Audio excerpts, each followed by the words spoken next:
देवतुल्य आयु am my शक्ति। आज स्वाध्याय चंद्र कुमार क्रमांक 879। दिन शनिवार। तारीख 8 मार्च 2024। और आज इसका विषय है आपका निर्मल मन ही परमात्मा का द्वार है। आज हमारे बीच में आदरणीय श्री दिनेश जी आए हैं, दिनेश गोयल साहब आए हैं और पहली बार आए हैं और ओशो के डिसाइपल हैं। आपका स्वागत है। अब ज्यादा समय लेते हो आदरणीय दिनेश गोयल साहब से निवेदन करते हैं आज का उद्बोधन जारी करें। आदरणीय दिनेश गोयल साहब। अ, आज के जो भी लोग हमारे साथ जुड़े हैं, सभी मित्रों को मेरा नमस्कार। और मैं अरविंद जी को बड़ा धन्यवाद देना चाहूँगा, साधुवाद देना चाहूँगा कि उन्होंने आज मुझे बुलाया और इस विषय पे बातचीत करने के लिए आगे कहा। देखिए, हम एक मित्रों की तरह आपस में एक साथ बैठे हुए हैं और एक बड़ी महत्वपूर्ण विषय पे चर्चा है कि मन क्या है। एक ये बहुत बड़ा सवाल हमारी जिंदगी में बार बार उठता है, चाहे हम संसार में अपनी गतिविधियां कर रहे हों, अध्यात्म में हम लोग आगे बढ़ रहे हों। तो संतों ने ऐसा बोला है कि मन बार बार हमें परेशान करता है। और इस मन की प्रारूप क्या है, मन को समझना ही सबसे इम्पोर्टेंट है कि हम मन को समझें कि मन काम कैसे करता है, मन किस तरह से हमें घुमाता है, मन की गतिविधियां क्या हैं, मन कैसे बनता है, और मन को हम कैसे अपने, जो हमारा नौकर है वो हमारा मालिक बन गया है, उसको वापस कैसे हम साधें। तो इसी कुछ पांच छह पहलू पे आज हम बात करेंगे कि मन क्या है। देखिए, सबसे पहला सवाल आता है कि मन क्या है। इसका एक सिंपल और छोटा सा जवाब है, विचारों का संग्रह ही मन है। हमारे अंदर जो हर वक्त विचार चलते रहते हैं, वो इस मन को परिपूर्ण करते हैं, इस मन को सामने लेके आते हैं। तो दूसरा सवाल उठना लाजमी है कि फिर विचार क्या है। विचार जो हम देखते हैं, देखिए, जब व्यक्ति पैदा होता है, जब उसका जन्म होता है, तो उसके पास ना तो मन होता है ना उसके पास विचार होता है। आप देखते हैं, छोटा बच्चा हर चीज को बड़ा कौतूहल से देखता है, बड़ा उत्साह से देखता है, क्योंकि उसके पास कुछ तो पता ही नहीं होता है, उसके पास कोई रेफरेंस ही नहीं होता है कि मैं क्या देख रहा हूँ। लेकिन ओशो कहते हैं कि पहले 5 से 6 वर्ष के अंदर व्यक्ति के अंदर शरीर के साथ साथ मन का भी निर्माण होता है। और वो बार बार कहते हैं कि वो जो समय है 5 6 साल, वो अति महत्वपूर्ण है, क्योंकि पूरी जन्म की जो रूपरेखा है, जो उसका प्रारूप है, वो उन 5 6 सालों में जो उसने भी एनालिसिस किया है, जो भी उसने जाना है, वो ही उसका बेस लाइन बनेगा। तो जितने भी विचार हमारे मन में उठते हैं, उनसे हमारा एक मन का निर्माण होता है। इस मन के 5 6 रूप होते हैं। इसमें हमारा अहंकार, चित्त और हमारी बुद्धि, इन सब का समन्वय मन मन बनाता है। तो सबसे पहले है कि एक ये, और मैं आपको बताना चाहूँ कि मन एक बहुत ही अद्भुत औजार है। ये ऐसा औजार है कि जो आप सोचेंगे वैसा ही आप अपने आप को बना लेंगे। सबसे इंपॉर्टेंट बात ये जानने की जरूरी है कि जैसा आप सोचेंगे, जैसा आप खाएंगे, वैसा आपका मन और शरीर बनेगा। और जैसा आप विचार करेंगे, जैसे आप कि आपके आसपास का एक ऑरा बनेगा, आपके आसपास का एक लोग होंगे, उन सब से आपका विचार मन बनेगा। मन को बनाने में मन के दो पार्ट हैं, चेतन मन और अवचेतन मन। तो हम जो संसार में जीते हैं वो अपने चेतन मन से जीते हैं। और ऐसा साइंटिस्टों का कहना है कि करीब करीब 12% 13% के आसपास चेतन मन होता है और 87 88% तक अवचेतन मन होता है। ऐसे मान लो कि समुद्र के ऊपर मान लो एक हिमखंड है, तो छोटा सा पार्ट तो हिमखंड जो बाहर निकला हुआ है वो चेतन मन है, और जो बहुत बड़ा पार्ट समुद्र के अंदर है जो हमें दिखाई नहीं देता, वो उसका अवचेतन मन। तो जो चेतन मन है, ये है वो जिसके साथ हम अपने जीवन को जीते हैं, जिसके साथ हम सुख और दुख की अवधारणाओं के साथ आगे बढ़ते हैं, जिसके साथ हम ईगो के साथ हम आगे चलते हैं, हम पूरी दुनिया को एनालिसिस करते हैं। इसके दो पार्ट हम बहुत इंपॉर्टेंट मानते हैं, एक तो मन के अंदर एनालिसिस, और दूसरा हमारा विजडम, बुद्धिमत्ता। तो ये दो दो पार्ट हैं, इनके ऊपर आज हम चिंतन और विचार विमर्श करेंगे।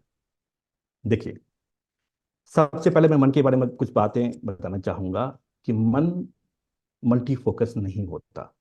मन एक समय में एक ही विचार के ऊपर कार्य करता है। जैसे आप अभी अपने मोबाइल को देखना शुरू करें तो आपके मन में जो विचार चल रहे हैं वो बंद हो जाएंगे, और अगर आप विचार में चले जाएंगे तो आपका मोबाइल पे जो आप देख रहे हैं वो बंद हो जाएगा। तो ये बड़ा इंपॉर्टेंट फैक्टर है कि मन मल्टी फोकस नहीं होता, वो एक ही दिशा पे काम करता है। नंबर एक बात। नंबर दो बात, मन बहुत बड़ा कथाकार होता है। वो कहानियों को एनालिसिस कर करके एक ऐसा जीवंत चीजों को प्रकट कर देता है आपके सामने कि आप उसी चक्कर में घूमते चले जाते हैं। जैसे कोई एक विचार आपके मन में आया कि भाई मुझे आज शाम को खाना खाना है, तो मन इतने सारे आपके सामने विचार प्रकट कर देगा कि खाना ऐसा होना चाहिए, खाने में मीठा कैसा होना चाहिए, खट्टा कैसा होना चाहिए। तो वो विचारों पे विचार, विचारों पे विचार, विचारों पे विचार, सीरीज पे सीरीज वो आपके सामने प्रकट कर देगा। नंबर 3 है कि मन, अगर आप जागरूक नहीं हैं, तो मन आपकी सेवा के लिए बनाया है परमात्मा ने, लेकिन वो धीरे धीरे वो आपका मालिक बन बैठता है। देखिए, अगर हम, क्योंकि एक व्यक्ति की यात्रा कई जन्मों की यात्रा होती है, कई जन्मों के अंदर उसके बहुत सारी जो उसके साथ स्थितियां परिस्थितियां उसकी रिकॉर्डिंग होती है। पहले जमाने में जब आप, अगर हम पुरानी बातें करें, तो मन का जो डिजाइन था वो इसलिए था कि उसके अंदर नेगेटिविटी, उसका एक नेचुरल पार्ट है नेगेटिविटी का, उसके अंदर नेगेटिविटी अपने आप नकारात्मक उसके अंदर होती है। वो आशंकाओं से भरा रहता है। जैसे पहले क्या होता था कि लोग गांव में रहते थे तो लेट सवेर जंगल से गुजरना होता था, तो मन एक आशंकाओं से भरा रहता था कि कोई जंगली जानवर ना आ जाए, कोई कोई ऐसा चीज ना आ जाए जिससे मेरी जीवन के ऊपर संकट प्रकट हो जाए। तो मन बड़ा ही आशंकाओं से भरा रहता था। लेकिन आज का जीवन वो नहीं है। और उसमें एनालिसिस करता था, जैसे मान लो आपके सामने सांप आ गया, तो एकदम मन विचार प्रकट करेगा कि सांप से तुम्हें जीवन खतरे में, भाग जाओ या इसको मार डालो। या जैसे शेर आ गया आपके सामने, तो वो मन क्या बोलेगा, मन मन का एक पार्ट बुद्धि भी है, वो आपका एनालिसिस करेगा कि भाग जाओ, पेड़ पर चढ़ जाओ। तो बचाव के सारे तरीकों को वो अपनाता था। लेकिन आज वो परिस्थितियां खत्म हो गई हैं। आज जितनी भी चीजें हमारे सामने हैं, उनके अंदर संबंधों की दुनिया आ गई। जो जो जो प्रकट जो हमारे सामने प्रकट प्रॉब्लम्स थी, वो खत्म हो गई हैं। तो आज मन को हमें दूसरे तरीके से लेके चलना पड़ेगा। तीसरा क्या है कि मन एनालिसिस है, वो बहुत चीजों को एनालाइज करता है। आज हमारी इस आधुनिक युग के अंदर आप देखिए, टीवी, समाचार, और अब तो फेसबुक भी और यूट्यूब भी, इसमें हजारों लाखों तरह की सूचनाओं को वो हमारे साथ भेज रहा है। और जब वो भेजता है, तो हम, हमारा मन उसको एनालाइज करता है, उसके ऊपर काम करता है, और हमारे अंदर वो रिजर्व रिजर्व करते चला जाता है। जैसे जैसे आप देखिए कि आप आज अपने यूट्यूब को चालू करते हैं और किसी उसने कोई एक टॉपिक डाल देते हैं, मान लो आपने टॉपिक डाल दिया कि स्पोर्ट्स, तो यूट्यूब एनालिसिस करेगा कि आपको स्पोर्ट्स के संदर्भ में आपकी इच्छा है जानने की, तो वो बहुत सारी तरह के स्पोर्ट्स को आपके सामने लाके प्रकट कर देगा। ये मान लो आप क्रिकेट की बात करते हैं, तो क्रिकेट के 1960 में, 70 में, 80 में एनालिसिस करेगा, और आपके सामने क्रिकेट के सारे चीजें लानी शुरू कर देगा। ऐसे ही मन होता है, मन भी ऐसे ही काम करता है। आपने उसके अंदर एक विचार डाला, और उस विचार से संबंधित जो भी सूचनाएं आपके पास आपके माइंड में पड़ी हुई हैं, उसको वो आपके सामने प्रकट करना शुरू कर देगा। और आप उसके जंजाल में ऐसे फंसते चले जाओगे, ऐसे फंसते चले जाओगे कि उसी के होके रह जाओगे। ठीक है। एक मन का एक काम है कि मन या तो फ्यूचर में रहेगा या पास्ट में रहेगा, वो कभी प्रेजेंट में नहीं रहेगा। तो मन का एक काम ये भी है। तो ये, इसके बारे में बहुत ज्यादा सावधान होना बहुत आवश्यक है। और एक मन को जो डिजाइन किया गया है, वो इस तरह से डिजाइन किया गया है कि वो आपको खुश रख सके, खुश रख सके। ये बड़ी, मैं आपको बड़ी मजेदार बात बता रहा हूं। लेकिन क्या होता क्या है, क्या हम खुश रह पाते हैं? नहीं रह पाते। उसका भी, इसके ऊपर भी अभी हम विचार विमर्श करेंगे कि ऐसा क्यों होता है हमारे साथ। एक इसमें आप देखिए कि मन का जो खेल है, एक और बड़ा बहुत शानदार खेल है कि मन जब कोई विचार लेके आता है, तो उसमें भावनाएं प्रकट करता है। वो भावनाएं आपके सुख और दुख को लेके आती हैं। और जब एक विचार प्रकट किया, उसके साथ एक भावना जुड़ी, भावना फिर विचार लेके आएगी, फिर दूसरे विचार लेके आएगी, फिर सुख सुख प्रकट करेगी। तो ये एक चक्र, कुचक्र में आप फंसते चले जाते हो। और फिर एक के बाद एक के बाद एक के, जैसे आपको रात को नींद को सोते हुए एक विचार आ गया कि कल यार मुझे किसी को मिलना है और पैसे देना है, तो उस तरह के सारे विचार उससे आएंगे, उससे लेने हैं, उससे देने हैं, वो नहीं दे रहा, ये नहीं कर रहा। तो इस तरह की जितनी भी एनालिसिस है, वो सब मन आपको फटाफट फटाफट भेजता चला जाएगा, और उसी के अंदर आप फंसते चले जाओगे। तो ये मन की एक चाल है। वैज्ञानिक कहते हैं कि एक दिन में करीब करीब 17 से 18 हजार विचार हमारे मन के अंदर प्रकट होते हैं। आप देखिए कि कितना समय है आपके पास अपने लिए जीने के लिए। और ये मान लीजिए मित्रों कि जितना आप मन की सुनेंगे, जितना आप मन के साथ रहेंगे, उतना आप स्वयं से दूर होते चले जाएंगे। ये बिल्कुल समझ लीजिए। एक मैं इस मन को समझाने के लिए एक साइंटिफिक बात और बताना चाहूंगा, जो शायद आपको बड़ा आश्चर्यचकित कर देगी। देखिए, आपके सामने कोई भी एक ऑब्जेक्ट रखा है, उसको देखिए। कोई भी सामने दीवार पे घड़ी है, कुछ और है, उसको देखिए। उसमें देखेंगे, वो लगेगा कि वो दीवार के ऊपर जो घड़ी है वो कितनी दूर है। लेकिन अगर आप उसको गहरे में देखें तो आपकी आंखों से एक रेज निकलकर उस दीवार तक की घड़ी तक जा रहा है। उसका एक प्रतिबिंब आपके रेटिना के ऊपर पड़ रहा है, और उस रेटिना से जो सूचनाएं आपके माइंड के अंदर जा रही हैं, और फिर वहां से एनालिसिस होके आपके पास विचार के रूप में प्रकट हो रही हैं। तो इस सब बात का मतलब क्या हुआ? मतलब ये हुआ कि जो भी संसार आपको बाहर दिखाई दे रहा है, अंततः तो वो आपके अंदर ही प्रकट हो रहा है। उस सब के बारे में जो भी जानकारी है वो आपके अंदर ही चल रही है। ये बात को जिस दिन आप और गहरे से अनुभव में लेते आएंगे, उस दिन तो पूरी जीवन ही बदल जाएगा आपका। इस बारे में आगे चर्चा करेंगे कि जीवन कैसे बदलेगा। ये इस बात को पकड़ने की कोशिश कीजिए कि जो कुछ भी आपको संसार दिखाई दे रहा है वो सबके आपके सबके अंदर ही प्रकट है। जिस दिन ये बात समझ में आ जाएगी तो आपकी जिंदगी का यू टर्न चालू हो जाएगा। और देखिए, मन तीन चक्का में करता है। मन चीज को देखता है, उसको मापने की कोशिश करता है, और उसके बारे में वर्णन करता है, कहानी बनाता है। मन एक बहुत शानदार कहानी कथाकार है।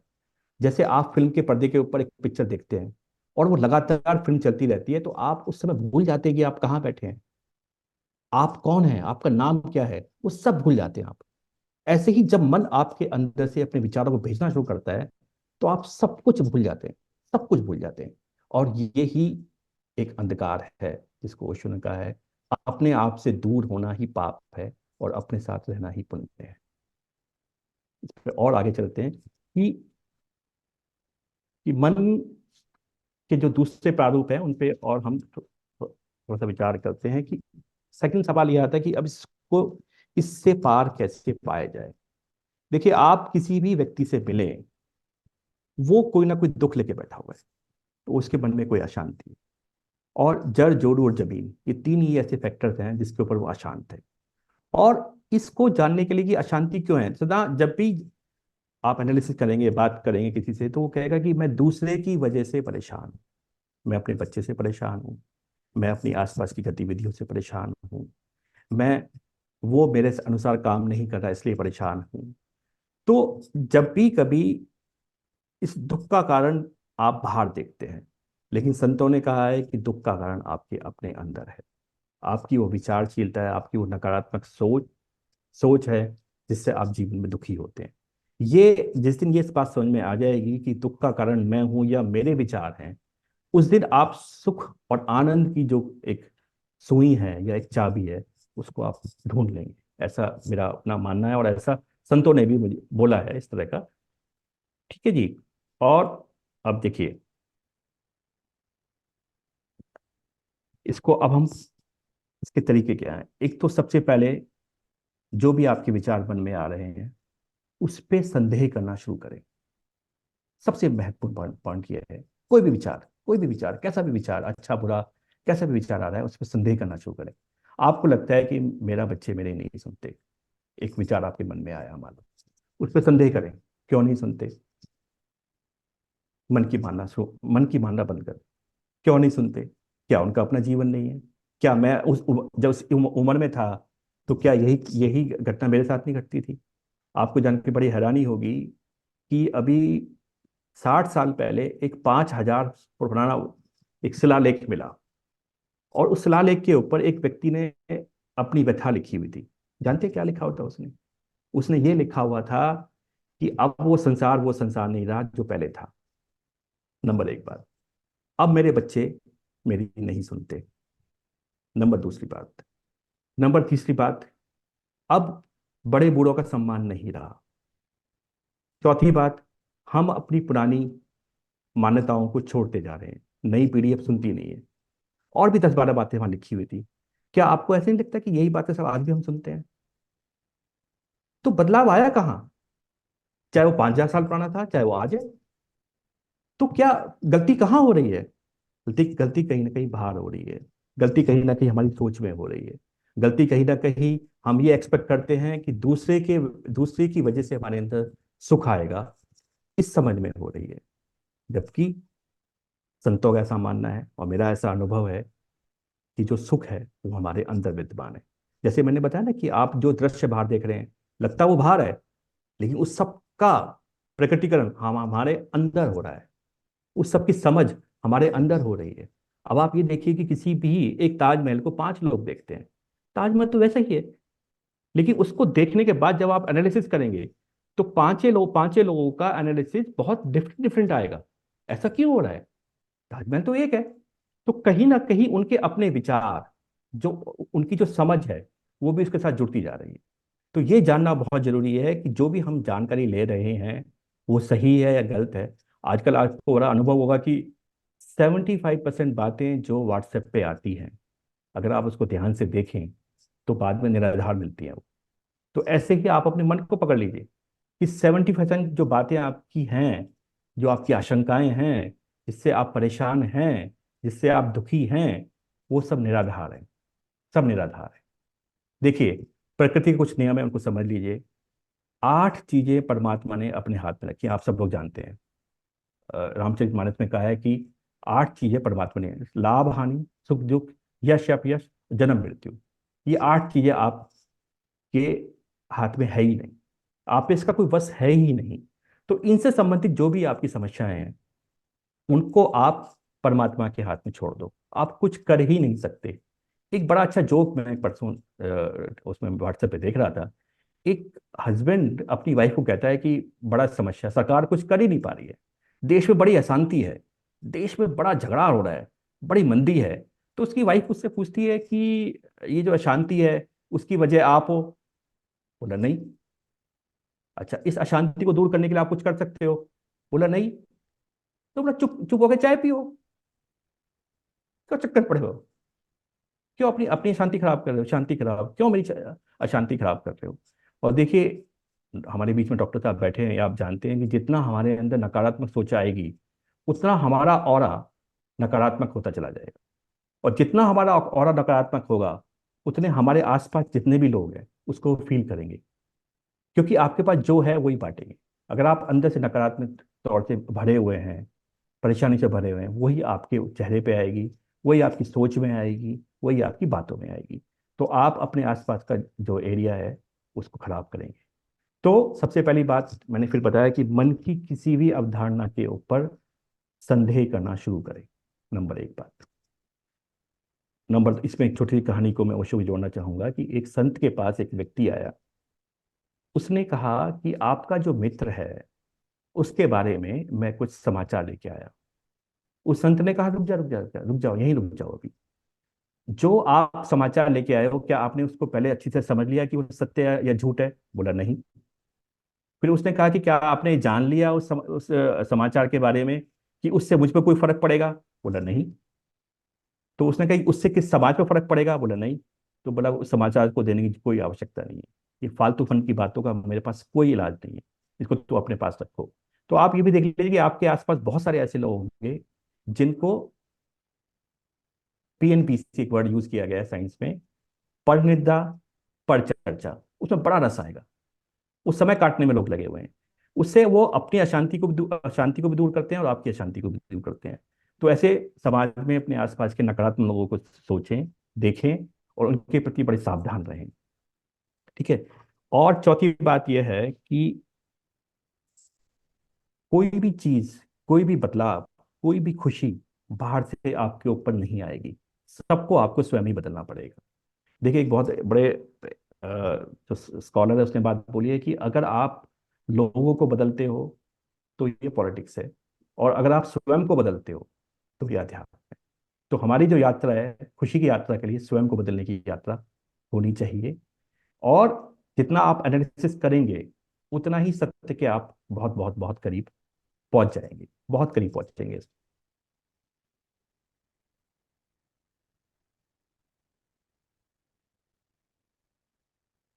एक जितना हो सके,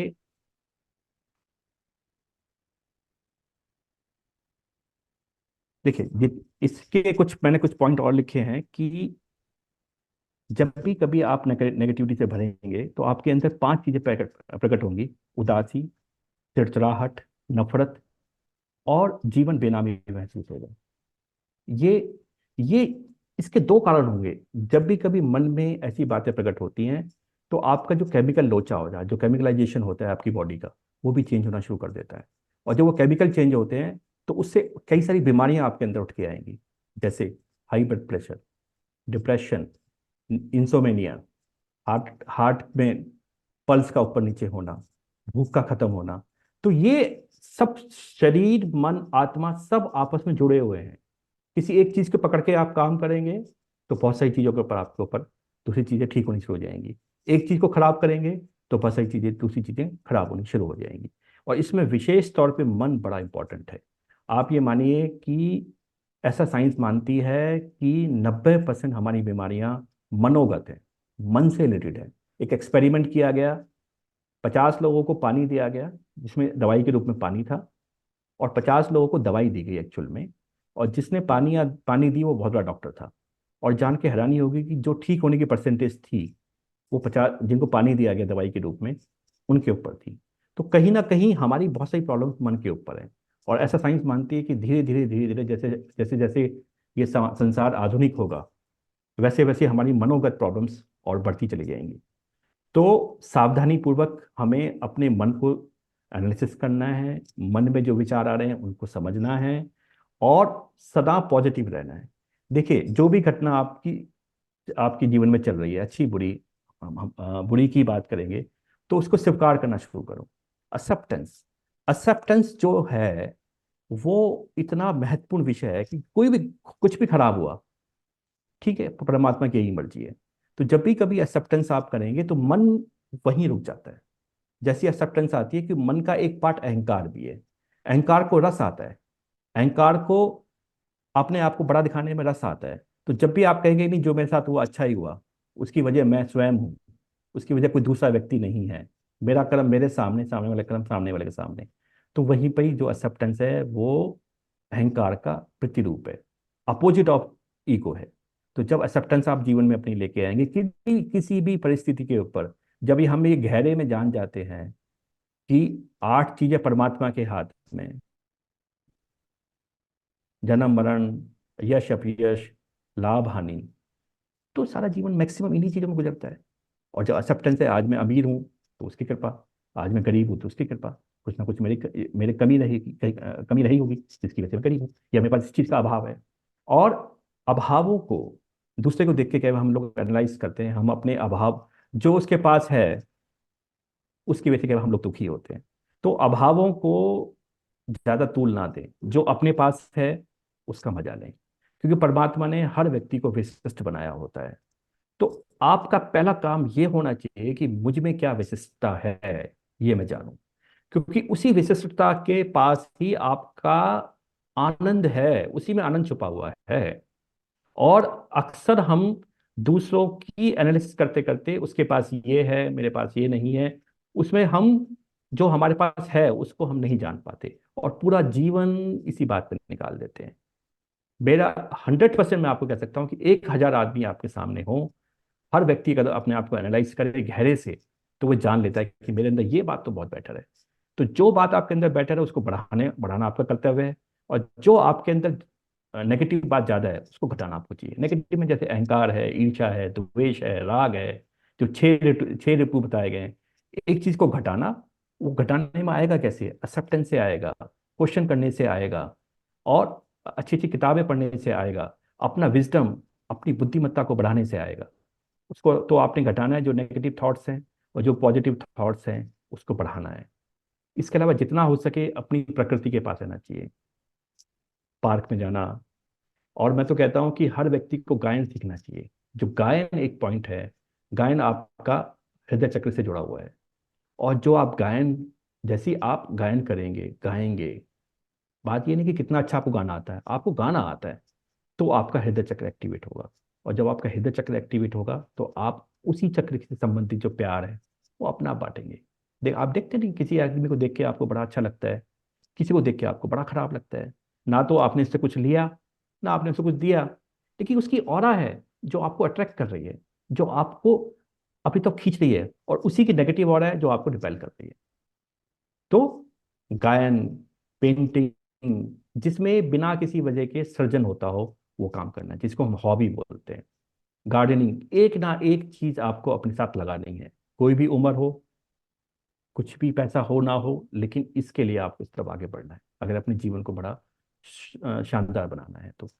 तीसरा, अपने आप को प्रेम करो, अपने आप को कुछ मानो। हमारा पूरा जीवन, जो शरीफ लोग होते हैं ना, हमारा पूरा जीवन दूसरे को सम्मान देने में निकल जाता है, और ना तो हम उसको समझ पाते हैं, ना हम स्वयं को समझ पाते हैं। तो अपने को सम्मान देना शुरू करो। देखो परमात्मा ने मुझे ये ऐसे बनाया है, देखो परमात्मा ने, और धन्यवाद भाव से भरो। जो कुछ भी आपके पास है, कुछ भी आपके पास है, उसके प्रति रोज धन्यवाद भाव से भरना चाहिए, और उसके लिए परमात्मा को धन्यवाद देना चाहिए। इससे क्या होगा, धीरे धीरे जो आप में ईगो है वो पिघलेगी, और आपने पॉजिटिविटी अपना पाएगी। बहुत लंबी यात्रा नहीं करनी, बहुत जप तप नहीं करने, बस छोटे छोटे उपाय करके, स्वयं को समझ के, अपनी समस्या, पहले अपनी समस्याओं को समझ के, स्वयं को समझ के, अपने दुखों से, अपनी प्रॉब्लम से बाहर निकलना है। और चौथी बात है धैर्य।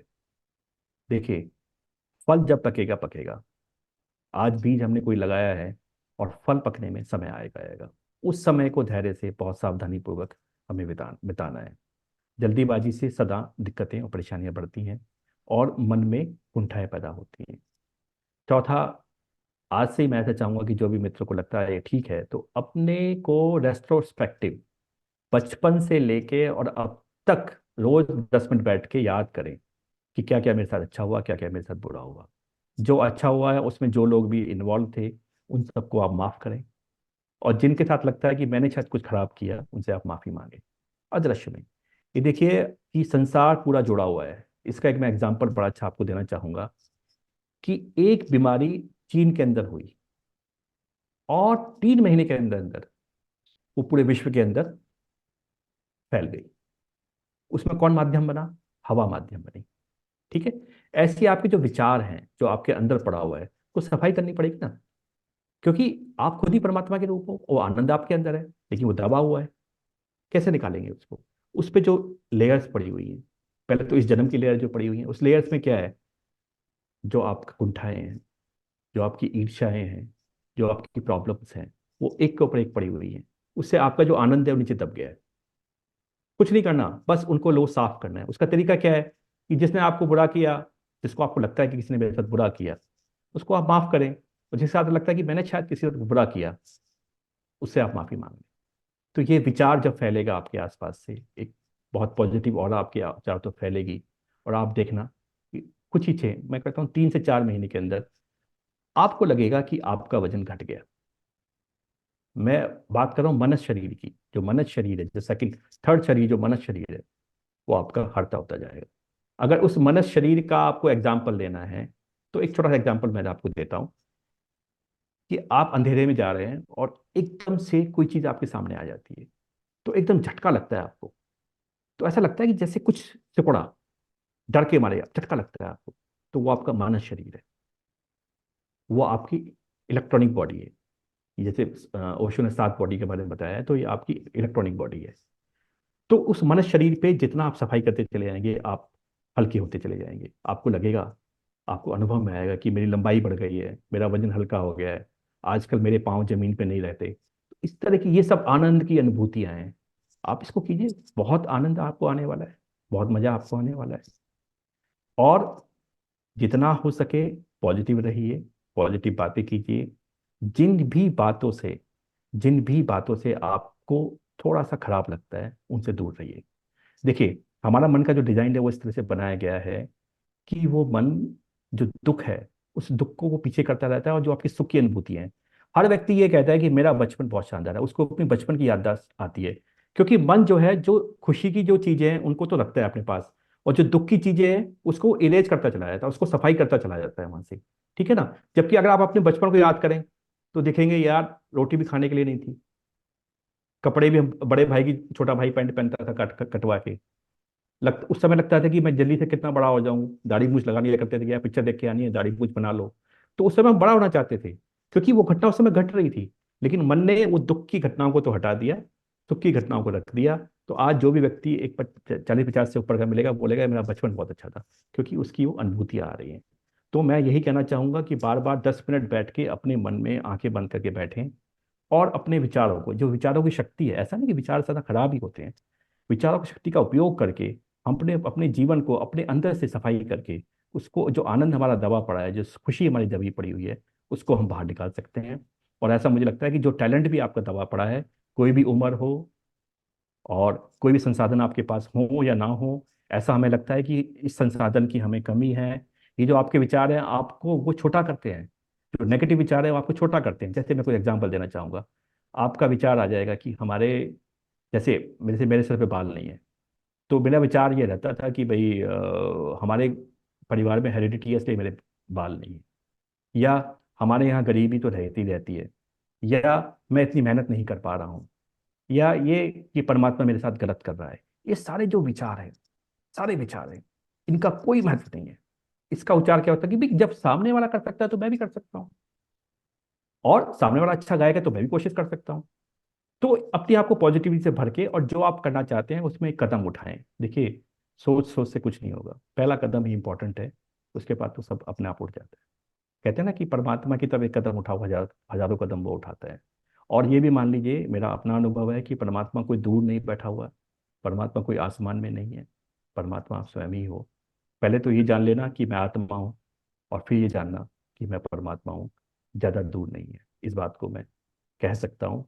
और मन को कैसा रोका जा सकता है, इसके लिए मैं छोटा सा एक उदाहरण, छोटा सा एक प्रयोग आपके साथ करना चाहूँगा।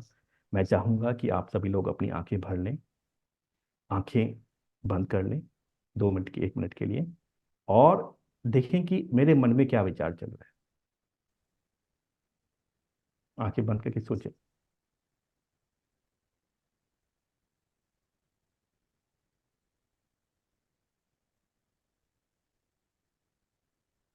और अब लंबी गहरी सांस लें, आंख बंद रखेंगे, और सांस को भर के रोक लें। देखें कि क्या विचार अभी वहां पर है।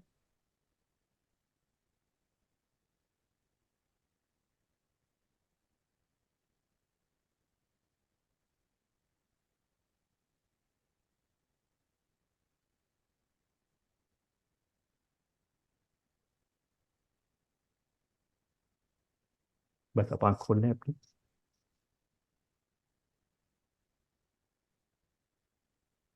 और ये जो मेरा टॉपिक था कि निर्मल मन ही परमात्मा का द्वार है, वो कहने का पर्पज ये था कि जैसे ही आप परमात्मा विचारों से अपने आप को हटाते हैं, ठीक उसके पीछे परमात्मा ही खड़ा हुआ है।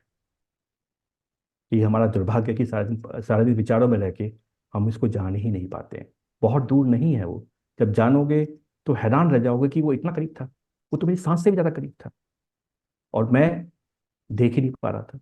अगर मैंने अपने अपने घर के अंदर खिड़कियां ही बंद कर रखी हैं, तो सूरज की रोशनी आएगी कहाँ से? गलती इसमें किसकी है, सूरज की या मेरी? तो मैं चाहूंगा कि आज इस टॉपिक के बाद इस गहन चिंतन पे आप लगें, जानें कि जितनी भी समस्याएं हैं, जितनी प्रॉब्लम्स हैं, उन सब की वजह मैं हूँ, वो सब मेरे अंदर से ही आ रही। तो मैं, ऐसा मेरा मानना है कि आप 2 से 3 महीने में अपने जीवन को बदल देंगे, बिल्कुल बदल देंगे, जैसे मैंने बदला। तो मैं समझता हूँ आज का टॉपिक, अभी समय है या इतना हो गया, नवीन जी? नहीं, आप समय लीजिए, कोई और लीजिए, कोई दिक्कत नहीं है। नहीं, गोयल जी से एक प्रश्न करना चाहूंगा। हाँ हाँ, बिल्कुल बिल्कुल, प्लीज प्लीज। जी जी जी। Thank you. मन और बुद्धि में क्या अंतर है? देखिए, मन जो है वो विचारों को संग्रह है, और बुद्धि उसका एनालाइज करती है। जैसे मैं एग्जांपल देना चाहूंगा आपको इसके अंदर। जैसे आपने एक फूल देखा, ठीक है, वो फूल गुलाब का है, गेंदे का है, ये बुद्धि आपको बताएगी। इसका एक पार्ट और है, विजडम। विजडम, ये मस्तिष्क, मस्तिष्क के 2 पार्ट है, एक विजडम है और एक बुद्धि है। इंटेलिजेंस और बुद्धि, जो उसका भाव है कि ये फूल, आपने एक फूल देखा, एक पेड़ पर लगा एक फूल देखा, आपकी आंखों पे, रेटिना के ऊपर एक बना, और उसका जो संवेदनाएं आपके माइंड में गई, वो आपको बताएगा फूल है ये के लिए फूल कौन सा है, ये आपको बुद्धि बताएगी। ये तो ज्ञान ज्ञान और विचारों का अंतर हो गया। देखिए, ज्ञान में एक विजडम, ज्ञान को आप विजडम बोलेंगे, ज्ञान को आप विजडम बोलेंगे कि नहीं, अगर मुझे फूलों की प्रकृतियों की जानकारी ही नहीं है तो मैं कैसे समझ पाऊंगा कि ये फूल किसका, कौन सा फूल है ये। देखिए, आपके पास जो जानकारी उपलब्ध है, जो भी आपने जाना है, मान लो एक फूल आपको ऐसा मिल गया जो इस पृथ्वी का ही नहीं है, जो इस पृथ्वी का ही नहीं है, आपके पास मान लो चांद से एक फूल आ गया जिसने आपने देखा ही नहीं, तो आपकी बुद्धि वहां काम नहीं करेगी। लेकिन वो ये कहेगी कि हाँ, ये फूल जो है वो गुलाब जैसा लगता है, ये फूल गंदा जैसा, वहां पर रेफरेंस की बात करेगी। तो बुद्धि तो वही काम, जितना उसके बाद जो भी आपने डाटा उसको दिया हुआ है उसका एनालिसिस निकल के जो आपके पास आंसर आता है वो बुद्धि है। बहुत से बार जैसे मन में आपके विचार आते हैं जी। और उस विचार को आप अलग करना चाहते हैं, जी। तो जैसे आपने प्रयोग भी बताया कि लंबी सांस खींचिए, जी। वो प्रयास करने के बाद भी कभी कभी मन का वो विचार आप पे हावी हो जाता है, मैंने ये बिल्कुल ठीक है। महसूस किया। बिल्कुल बिल्कुल ठीक है, बिल्कुल उसको ठीक है। उससे उससे कैसे विजय प्राप्त की जाए। साधना। सदेगा, धीरे धीरे सदेगा। आप कई जन्मों की यात्रा लेके आ रहे हैं, जहां तक मैं समझ रहा हूँ आप अभी 40 50 60 60 साल से उसके साथ जी रहे हैं। कैसे वो छोड़ देगा आपको? वो आपका बॉस बना हुआ है, उसको आपको अपना नौकर बनाना है। मैंने कहा ना कि जैसा आप मन में सोचेंगे वैसा आप बन जाएंगे। तो जैसे जैसे आप पॉजिटिव चीजें लेते चले आएंगे, वैसे वैसे आपके आप चीजें आपके आसपास बदलनी चली शुरू हो जाएंगी। मैं और एक उदाहरण से देना चाहूंगा आपका। मैंने जैसे शुरू में चर्चा की थी कि मन के दो पार्ट हैं, चेतन और अवचेतन। तो चेतन पार्ट है वो इस जीवन का पार्ट है, जो भी इस जीवन में आपने जाना, उस सब की डाटा, उस सब की नॉलेज पूरी उसके अंदर चली गई है। लेकिन जो अवचेतन पार्ट है वो आपकी कई जन्मों की यात्राओं के ऊपर है। और मैंने ऐसा अपने ऊपर प्रयोग किया है। मैंने एक विचार उस अवचेतन मन में डाला, उस अवचेतन मन में डाला, उसके बाद फिर कई जन्मों की जो नॉलेज के लेते हुए उसने जो मुझे आंसर दिया, गजब, गजब आंसर दिया। तो अगर आपके पास कोई ऐसा विचार है जो आपको तंग कर रहा हो, तो कुछ दिन रात को सोने से पहले देखिए, इसमें भी एक बहुत बड़ा एक्सपेरिमेंट बता देता हूँ कि जब हम जाग रहे होते हैं तो हम चेतन मन के अंदर रह रहे होते हैं, और जब हम सो रहे होते हैं तो हमारा अवचेतन मन खड़ा हो जाता है सामने। ठीक है।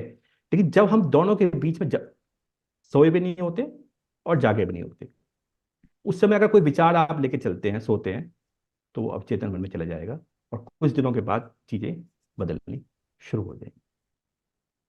कोई बहुत दूर नहीं है परमात्मा, बहुत पास है। धन्यवाद। देखिए, मन का ये टॉपिक बहुत अपने आप में खतरनाक टॉपिक है। आपको मैं और अभी हम मस्ती में बैठे हुए हैं, तो मैं, जैसे क्या होता है, मैं जैसे बोल रहा हूँ तो आपके अंदर एक व्यक्ति खड़ा हो जाएगा जो बैठा हुआ मेरी बातों को काटता रहेगा। वो मेरी बातों को आपके अंदर जाने ही नहीं देगा।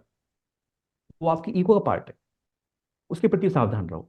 और इन सब को, जैसे आप अंधेरे में बैठे हुए हैं और एक कोई एक हल्की सी रस्सी वहां हिल गई और आपने ये देखा कि ये तो सांप है, बस आपके मन कितनी सारी चीजें ले आएगा, आपकी पूरी रात खाली कर देगा, पूरी रात खाली कर देगा।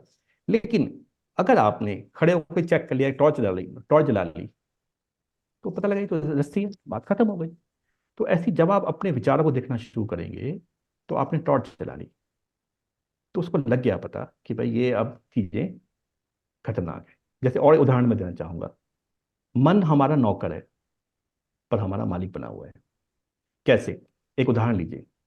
एक आदमी आता है और वो एक मकान के बाहर चौकीदार है, बैठा हुआ है वो। ठीक है जी। वो आता है, मैं उसके सामने आता हूँ, उसको मेरे मकान मालिक ने बोला हुआ है कि इसको अंदर में घुसने देना। ठीक है जी। मैं वहां गया, उस आदमी ने देखा और देखते ही मुझे गाली देनी चालू कर दी। ठीक है। अब 2 3 दिन मैंने सुना कि यार ये क्यों क्यों ऐसा हो रहा है। फिर मैंने उससे कहा कि भाई भैया, यार तेरा मेरा मतलब क्या है, तू क्यों गाली देता है? तो वो कहता हाँ जी बिल्कुल ठीक है, अब मैं, गलत बात है, पर मुझे देखती पता नहीं क्या हो जाता है आपको। तो मैं इसको समझाता हूँ, ठीक है भैया, इसका बंदे ठीक से रहे। कहता जी ठीक है। अगले दिन जाता हूँ उसको, तो फिर वही गाली देना शुरू कर देता है। तो मैंने कहा ऐसा क्यों हो रहा है? तो बोला कि जब आप आते हो मुझे पता है मैं गलत हूँ, लेकिन मेरे मकान मालिक ने ना मुझे इसी बात के पैसे दे रखे हैं आपको। तो यही कॉन्शियस और सबकॉन्शियस की कहानी है। हम लोग जानते हैं कि शराब पीना गलत है, हम लोग जानते हैं कि सिगरेट पीना गलत है, लेकिन हम उसको छोड़ नहीं पाते, क्योंकि जितने भी संकल्प हैं, जितने भी हम कस्में खा रहे हैं, वो खा तो रहे हैं चेतन मन में, लेकिन मालिक तो अवचेतन में बैठा हुआ है। तो जब आप साधना करते हैं तो चेतन मन और अवचेतन मन को दोनों को एक कर देते हैं। तो फिर जब आप जो सोचते हैं वो वैसा ही होता है। ठीक। और कोई किसी का प्रश्न पूछ सकते हैं आदरणीय दिनेश गोयल जी से, वो पहली बार आए हैं हमारे बीच में। हाँ।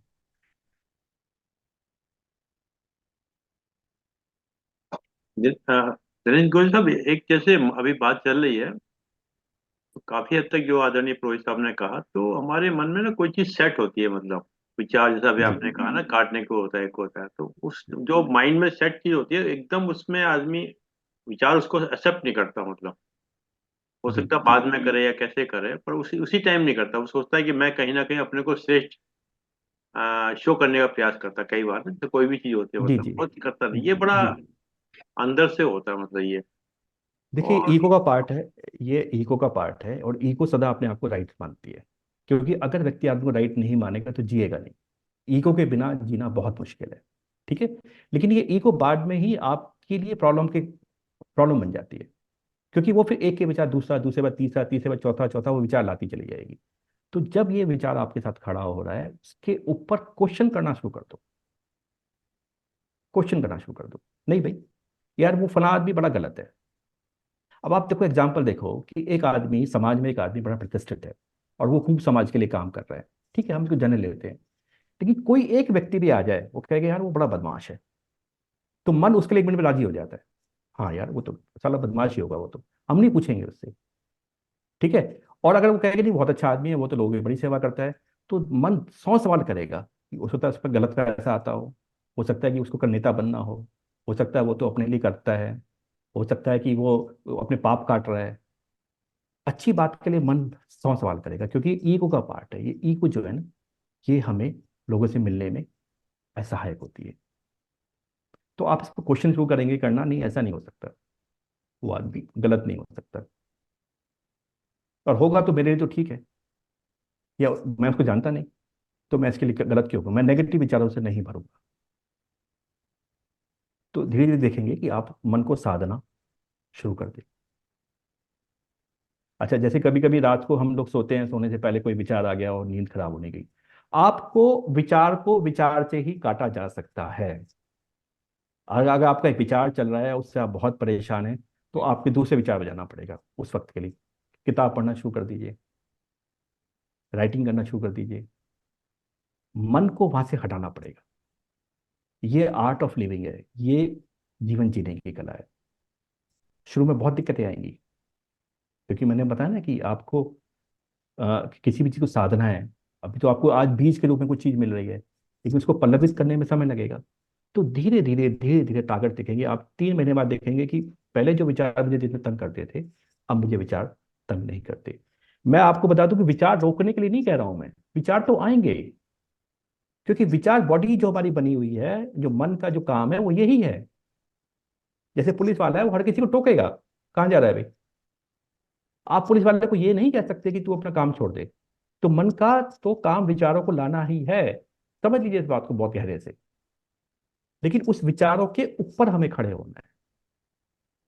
उस विचारों के ऊपर, वो तो नीचे जाते रहेंगे। जैसे समुद्र के अंदर आप ऊपर बैठ जाए, तो आप लहरों में ऊपर नीचे छोले खाएंगे। तो मन तो विचार विचार तो लहरों की तरह से है। लेकिन आप उसके अंदर डीप चले जाएं, तो ऊपर चाहे कितना ही तूफान आता रहे, वो आपको हिलाएगा नहीं। तो थोड़ा सा इसको समझ लीजिए। विचारों को मैं रोकने की बात नहीं, वो कोई नहीं रोक सकता। ना रुका है आज तक कभी। पानी कभी रुक ही नहीं सकता, बहेगा, और ऊपर से नीचे की तरफ जाएगा, ये उसकी प्रकृति है। लेकिन उस पर बांध बनाया जा सकता है, उसका उपयोग किया जा सकता है। आप अपने जीवन में मनचाहे रिजल्ट को ला सकते हैं। क्योंकि मन की शक्ति भी एक शक्ति है। आप देखिएगा, बहुत ज्यादा विचार जब जब आप करते हैं, तो आप अपने आप को ड्रेन महसूस करते हैं, आप अपने आप को बड़ा थका हुआ महसूस करते हैं। क्यों? क्योंकि वो आपकी प्राण शक्ति खा रहा है। जो प्राण शक्ति कहीं और काम में लग सकती थी। मान लो कोई काम ऐसा करते हैं जिसमें आपको बड़ा आनंद आता है। आप देखिए कि सुबह से शाम तक उस काम में लगे रहते हैं आप, ना थकान महसूस करते हैं, ना भूख लगती है आपको। तो कोई ऐसी शक्ति है हमारे अंदर, इसका हम उपयोग करते हैं। तो नकारात्मक चीजें उसको खा जाती है, और पॉजिटिव चीजें उसको बढ़ाती हैं। हम्म। और मैं कहा था, नैब साहब कुछ पूछने वाले लग रहा है, तो बेचारा क्योंकि ये हो ही नहीं सकता कि नहीं नहीं सर, कुछ पूछना नहीं है, बस थोड़ा सा एक्सप्लेन कर रहे थे ईगो के बारे में, तो मैं थोड़ा सा कंफ्यूज हो गया। मेरे को लगता है कि ईगो, इन्होंने कहा ईगो के बिना आप जी नहीं सकते। जी मुझे लगता है कहीं ना कहीं हम लोग को we have to differ between ego and self respect. जी ego is a negative thing, self respect is a positive thing. तो सेल्फ रेस्पेक्ट के बीच बिना हम लोग को नहीं जीना चाहिए। ईगो को तो जितना हटा सके हटाइए, और ईगो को बिल्कुल क्रश कर देना चाहिए। दूसरी चीज सर ने कही कि 8 चीजें बताई गई जिनका हम पे, नहीं जिन पर हमारा अधिकार नहीं है। मैं भाई साहब यहीं ऐसी पे कुछ चीजें बता सकते जिन पे हमारा अधिकार हो तो मैं उसको करके देखो, शायद मैं परमात्मा के द्वार पे नहीं पहुंच देखिए सकूं। नहीं, मुझे तो लगता है किसी चीज पे हमारा अधिकार नहीं है। हम, हाँ, आपने मेरा कोई प्रश्न पूछने का कुछ मन नहीं था, कुछ नहीं था, मतलब एनालिसिस चल रही थी मन में। नहीं आपने नहीं कहा कि पूछना चाहते हैं तो देखिए, इस पे भी देखिए मेरा अधिकार नहीं था कि मैं आपसे प्रश्न पूछूं या ना पूछूं। किसी नहीं चीज पे अधिकार नहीं था। ये थोड़ा सा मैं थोड़ा सा इस पे एक्सप्लेन करते सर। Thank you. देखिए मैं आपको दो बात बता रहा हूँ, बहुत बहुत धन्यवाद। आपका जो क्वेश्चन है ना वो अपने आप में आंसर है। मैं इस बात को ऐसे कहना चाहूंगा, ईगो के बिना नहीं जा सकता। इसका मतलब ये है, ईगो के दो पार्ट हैं। जब आप संसार में रहते हैं, जब एक एक लेवल पहुंच जाएंगे तो संसार और परमात्मा एक ही है। लेकिन संसार में भी तो हमें रहना ही है, अपना जीवन यापन करना है। इस शरीर को जो भोजन है, अच्छे से अच्छा घर, अच्छे से अच्छा परिवार, अच्छे से रहन सहन हमें चाहिए। ये होना चाहिए, ये हमारा अधिकार है, हमें करना चाहिए। तो ईगो यहाँ बड़ी काम आती है। देखा ना, कभी कभी किसी आदमी से ईगो ईगो हर्ट हो जाती है तो वो कहाँ से कहाँ पहुंच जाता है। आप इसको दो बातों को मिक्स कर रहे हैं, हमें इसको बड़ा क्लियरिटी देखना है। बुद्ध ओशो ने इसके लिए बोला है बुद्धादि जोड़वा। उसने कहा है कि आप बाहर के भी सम्राट बनो और अंदर के भी सम्राट बनो। उसने कहा है कि अध्यात्म जो है वो महाभोग की चीज है। वही लोगों के लिए अध्यात्म है जो बहुत, बाहर के लोग बहुत ज्यादा, बाहर से बहुत लोग अमीर हों। गरीब की तो बहुत हद तक कोशिश कोशिश रहेगी कि वो खाने पीने में उसकी ऊर्जा निकल जाती है। तो उसने कहा संसार को खूब ढंग से जियो। उन्होंने देखा अपनी मस्ती में जिए सदा जीवन के अंदर। तो आज जो हमारे साथ हो रहा है, हम ये जो नेगेटिव और पॉजिटिव चीजों में, विचारों में पड़ जाते हैं। मैंने आपको अभी बोला था, कोई आवाज बीच में से आ रही है। अभी मैंने अ, आवाज को डिस्टर्ब कर रही है बीच में किसी की। मैंने आपको बोला कि सर कि ये जो चीजें हैं हमें लिमिट करती हैं और हम लिमिटलेस होने के लिए आए। ये संस परमात्मा ने सब कुछ हमारे लिए तो बनाया है। हवाई जहाज बनाया हमारे लिए, बनाया है गाड़ियां बनाई हमारे लिए बनाई है, चाहे मनी मनी आदमी के द्वारा है। लेकिन अच्छे से अच्छा जीवन जीने के लिए हमें बनाया है, कौन रोकता है हमें? लेकिन हमारा मन रोक देता है हमें। और रही बात ईगो की, ईगो का बहुत इस्तेमाल है, बहुत इस्तेमाल है, बहुत ज्यादा इस्तेमाल है। लेकिन सही इस्तेमाल होना चाहिए। पानी जो ऐसी बह रहा है वो कई बार डिजास्टर लेके आता है। पानी जो बांध के साथ बह रहा है वो बहुत बड़ी मात्रा में इरिगेशन में काम आता है, बिजली के लिए काम आता है। पानी वही है। तो मैं तो चाहूंगा कि अपने अपने सवालों को पूछ के आप लड़ें, क्योंकि जब तक क्लियरिटी नहीं आएगी, जब तक जीवन में आगे नहीं बढ़ा जा सकता। हमारे संतों में मुझे ऐसा लगता है कि हमारे संत बहुत कंफ्यूज रहे हैं।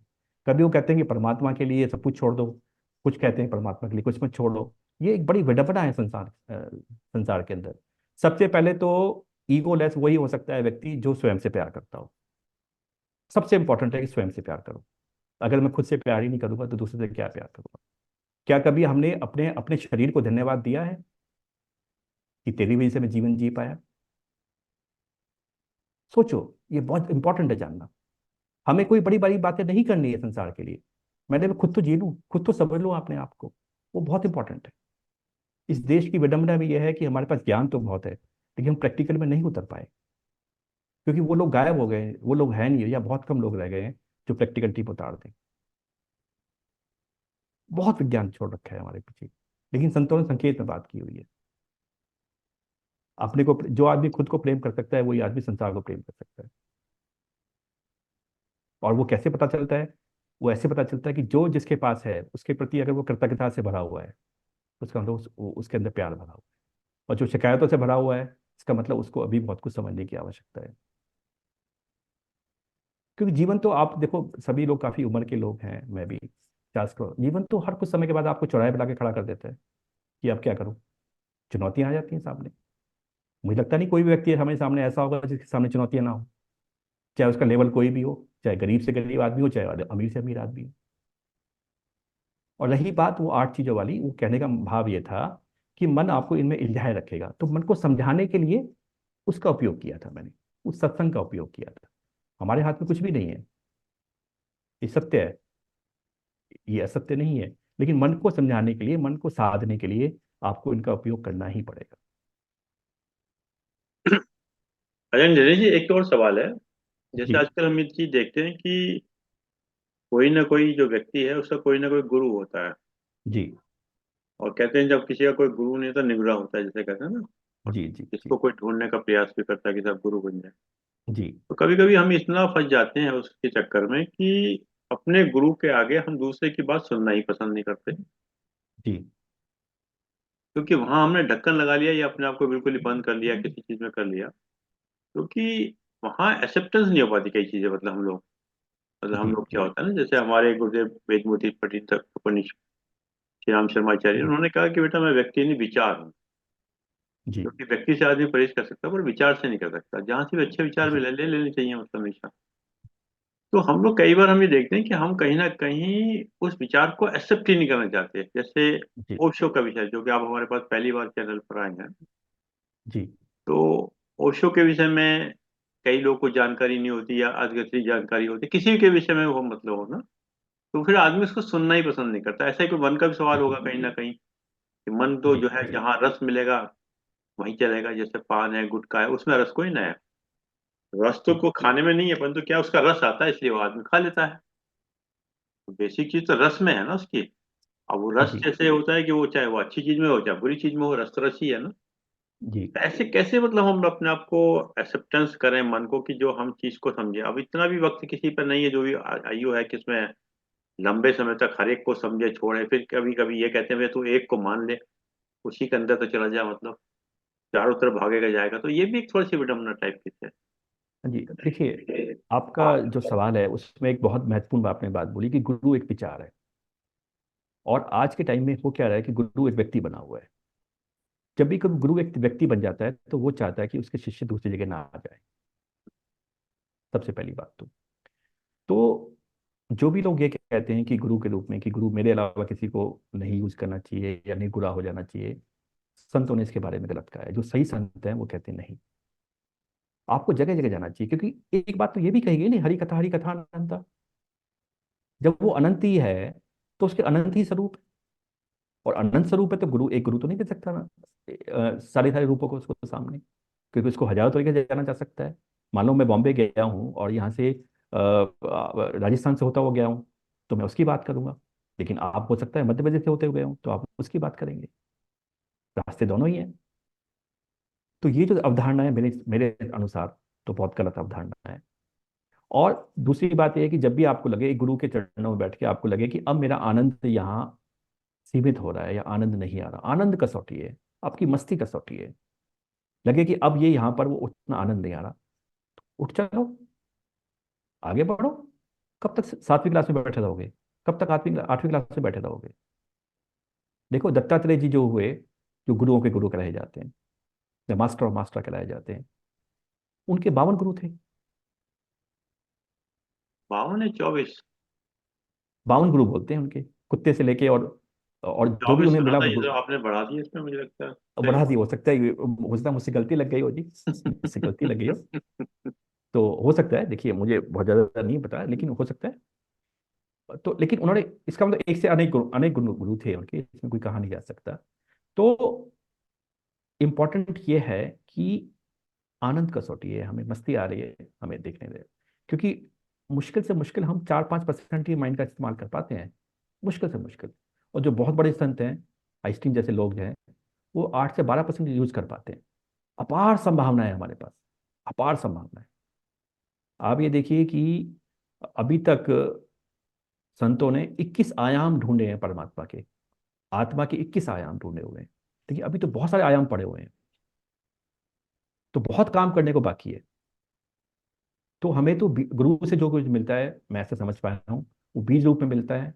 उसको पल्लवित करना, उसको ग्रो करना, वो हमारे हाथ में, उसके लिए कर्म करना ही पड़ेगा और कर्म करना ही चाहिए, मुझे ऐसा लगता है। नमस्कार। मेरा एक छोटा सा जी ईगो के बारे में थोड़ा सा और आ गया है मन में अभी जी अभी जी अभी जी। क्या हम लोगों को अपने गुणों के बारे में या अच्छे कर्म के बारे में क्या प्राइड होना चाहिए या नहीं होना चाहिए? देखिए, सबसे पहले प्राइड को दो तरह से जाना जा सकता है। प्राइड, एक तो आपका जो प्रेम है वो एक प्राइड का रूप ले सकता है, और आप दूसरे लोगों को छोटा दिखाना चाहो उसका रूप ले सकता है। वो तो ईगो का पार्ट हो गया। अगर आपको लगे अगर आपको लगे कि मैं कुछ हूं, तो ये तो ईगो का पार्ट है। और आपको लगे कि परमात्मा ने मेरे अंदर कुछ डाला हुआ है और इसको मुझे पल्लवित करना है, ये एक इसका पॉजिटिव पार्ट हो सकता है। और जब आप देखेंगे कि परमात्मा ने कुछ मुझे विशेष चीज लेके भेजी हुई है और इसको बड़ा करना मेरा कर्तव्य है, मेरा कर्म है, तो आप विराट से विराट ले जाएंगे उसको, क्योंकि आप किसी और के डायरेक्शन में जा रहे हैं। जैसे बहुत सारे लोग अपने गुरु के लिए काम करते हैं, और बहुत सारे लोग अपने पिता के लिए काम करते हैं कि मुझे अपने पिता का नाम कमाना है। तो उद्देश्य के साथ साथ अगर आपने किसी और को भी जोड़ा हुआ है, तो आपकी ईगो जो है ना, उसमें काफी हद तक संतुलित रह सकती है। जबकि ये सबसे कठिन पार्ट यही है, दो धारी तलवार है ये ईगो, जो सामने वाले को मार देती है और खुद को भी मार देती चलिए, और कोई किसी का है। प्रश्न पूछ सकते हैं, नहीं फिर बाद में आनंद पांडे साहब धन्यवाद देंगे तो।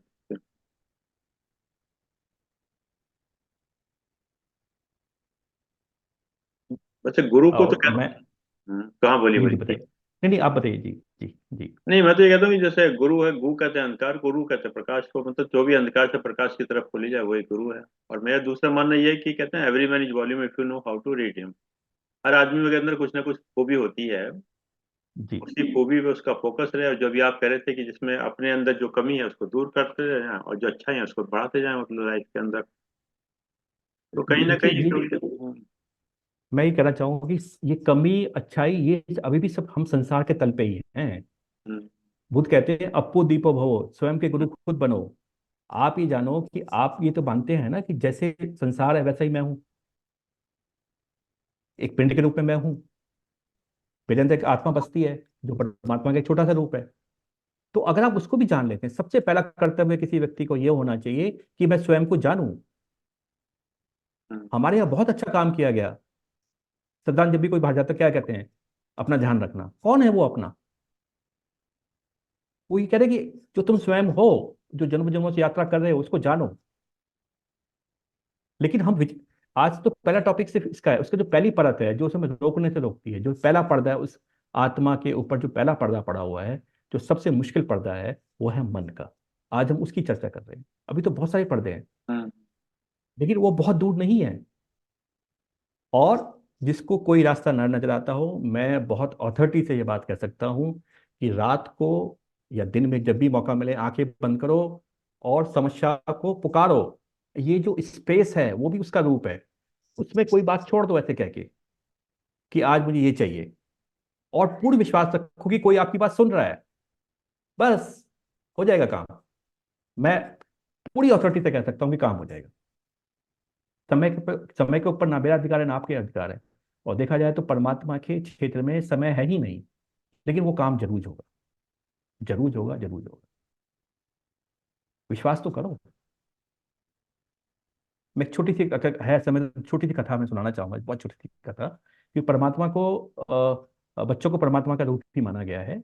ऐसा एक किताब में मैंने पढ़ा था कि एक संत, आपने भी सुना होगा कि एक गांव में बहुत ज्यादा बारिश नहीं हो रही कई वर्षों से।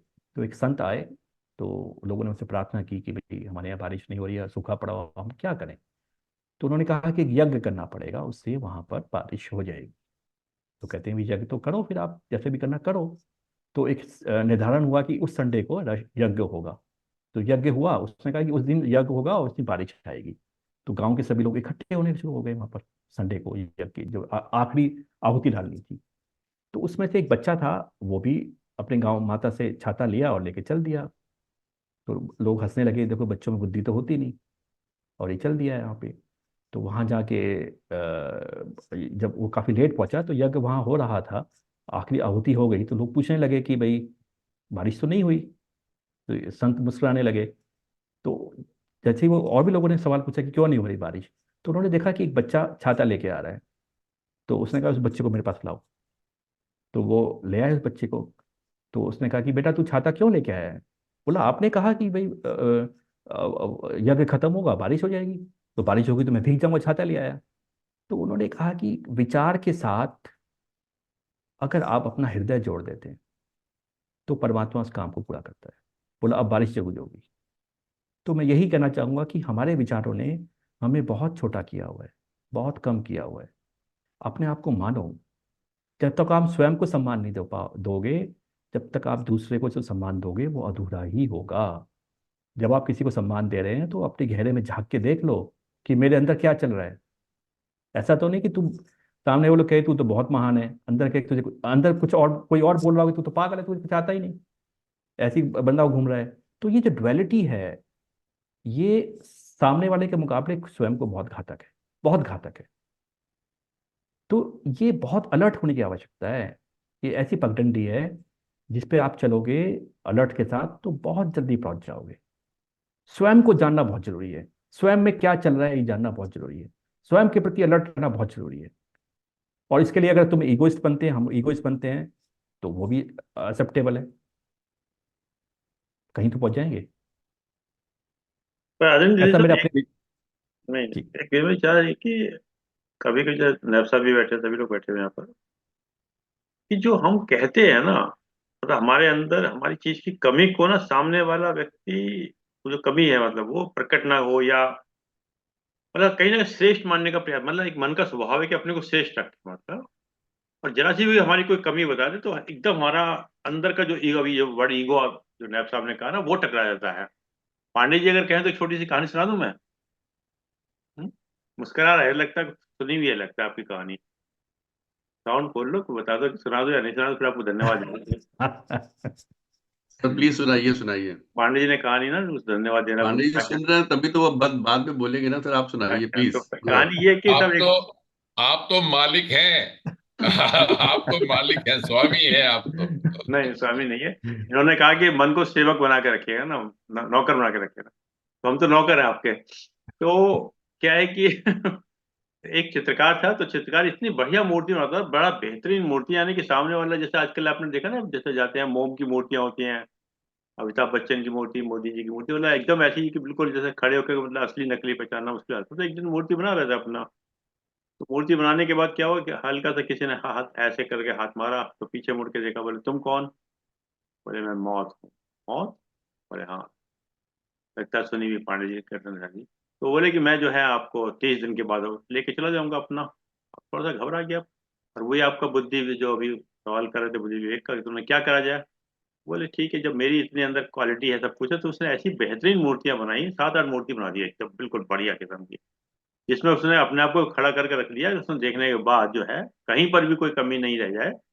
और उसके अंदर टेस्ट भी करा लिया, जैसे टेस्टिंग होता है ना किसी चीज के अंदर, कि सर इसको चेक कर लिया जाए कि कहीं कोई कमी तो नहीं है। उसने टेस्टिंग करी, तो टेस्टिंग करने के बाद भी देखा गया कि वो व्यक्ति जो है कह दिया साहब ये मोम वाली मूर्ति यही असली है, मतलब यानी कि बिल्कुल अब क्लियर हो गया कि अगर अगर वो भी आएंगे, मतलब यमराज भी आएंगे तो पहचान नहीं पाएंगे मतलब। बस अब 30 दिन जैसे कंप्लीट हुए, तो 30 दिन के बाद जो है वो अपना एकदम लाइन में लग गए, सबके सब लोग के। तो जैसे ही वो लग के लाइन के अंदर, तो अपना जो 7-8 लोग जो लगे थे लाइन के अंदर, यमराज आए, मतलब बोले वाह क्या शानदार मूर्ति बनाई गई है, बेहतरीन।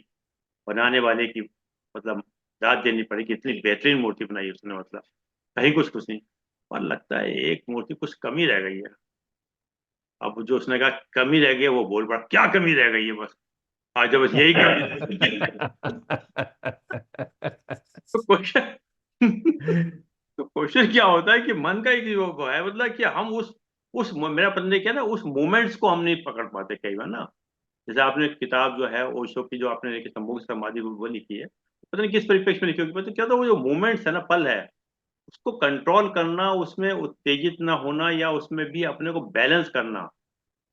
अब यहाँ मन काम कर रहा है या बुद्धि काम कर रहा है, ये बड़ा कई बार जो है ना, तो ये बड़ा बारीक ऑब्जर्वेशन है कि इस पर धन्यवाद तो आर्यन पांडे साहब देंगे, वो बताएंगे मतलब कहाँ कमी रही। तो ये चीज है मतलब जो है।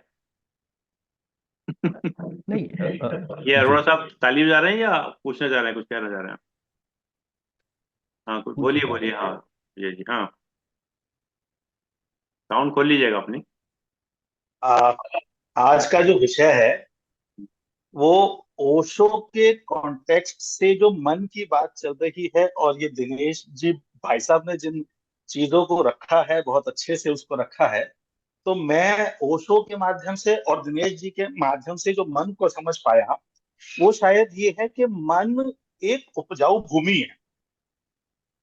जैसा कि दिनेश जी भाई साहब ने कहा कि जो बीज डाल दोगे वो पनप जाएगा, तो बस उतना ही है मन। जैसे आपने अभी एक मतलब जी कहानी की बात करी, एक छोटी सी कहानी है साहब। एक दादी अपने पोते को कहानी सुनाती है कि हम सबके अंदर दो भेड़िए हैं। उसने कहा जी कौन से? कहता एक भेड़िया है वो जो अच्छे अच्छे काम करता है, जैसे लव है, जैसे ब्लेसिंग्स हैं, जैसे ग्रेटिट्यूड है, और एक भेड़िया है जिसमें हेट्रेड है और जेलसी है और ये सब चीजें हैं। इन दोनों की फाइट हमारे मन में चलती ही रहती है। तो पोते ने पूछा कि वो सब तो ठीक है, ये बताओ फिर उनमें से कौन जीता? कहता वो जीता जिसको हमने फीड करा। बिल्कुल ठीक बात। ठीक। अगर हमने पॉजिटिव वाले को फीड करा तो पॉजिटिव वाला जीत जाएगा, और हमारा ही मन ने अगर वो नेगेटिव वाले को फीड करा वो जीत जाएगा। वो यही मन है, जो बीज डाल दोगे पॉजिटिव या नेगेटिव उसको पनपना। बिल्कुल बिल्कुल बिल्कुल ठीक कह रहे हैं। बाकी दिनेश जी भाई साहब बताएंगे कि क्या मैं ठीक। अच्छा अच्छा अच्छा जी, समझ पाया चीज को। नहीं, बिल्कुल आप ठीक कह रहे हैं कि जो आप डाल दोगे वैसे ही हो जाएगा, जैसा मन आपका करेगा वैसे ही आपका संसार निर्मित कर देंगे आप अपने आसपास, बिल्कुल इसके अंदर।